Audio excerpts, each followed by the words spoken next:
আসসালামু আলাইকুম বন্ধুরা, সবাইকে জানাচ্ছি পবিত্র মাহে রমজানের শুভেচ্ছা। তো আমি আজকে বানাবো সিলভার কাপ মাছ দিয়ে আলু আর বিনস কড়াইয়ের সামান্য পাতলা ঝোল।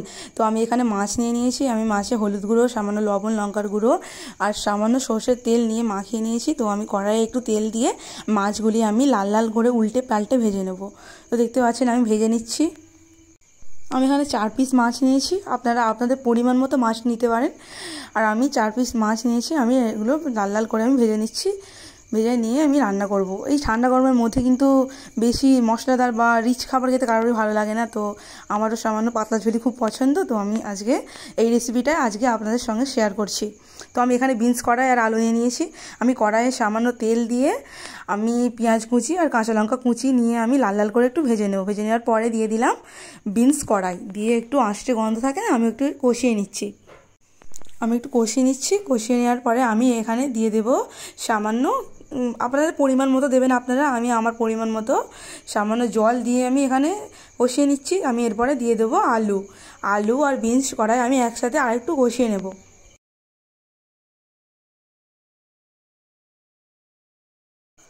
তো আমি কষিয়ে নিচ্ছি। কষিয়ে নেওয়ার পর এখানে দিয়ে দেবো হলুদ গুঁড়ো, সামান্য লঙ্কার গুঁড়ো, তারপর দিয়ে দেবো পরিমাণ মতো লবণ। আপনারা আপনাদের পরিমাণ মতো লবণ দিয়ে দেবেন। আমি আমার পরিমাণ মতো দিয়ে দিয়েছি। তারপর আমি সামান্য জল দিয়ে দিয়েছি। দিয়ে আমার বাড়িতে একটি টমেটো ছিল, এটা আপনারা স্কিপও করতে পারেন, এটা অপশনাল, আমি দিয়ে দিয়েছি যেহেতু। তো আমি সামান্য জল দিয়ে দিয়েছি। আমি এবার আলুটা সেদ্ধ করতে বসিয়ে দিয়েছি। আমি কষিয়ে নেওয়ার পর আমি জল দিয়ে দিয়েছি। তারপর জলটা ফুটে গেলে আমি এখানে দিয়ে দেবো মাছের পিসগুলো ভেজে রাখা। তো আমি এখানে মাছের মাথাটা নিয়েছি, একটা পেটি নিয়েছি আর 1 পিস চাকা নিয়েছি। মাছের পিসগুলো আমি দিয়ে দিলাম। দিয়ে আমি জলটা ফুটে গেলে আমি এবার এটা নামিয়ে নেব। জলটা ফুটে গেলে আমি এরপর দিয়ে দেবো ধনিয়া পাতা কুচি।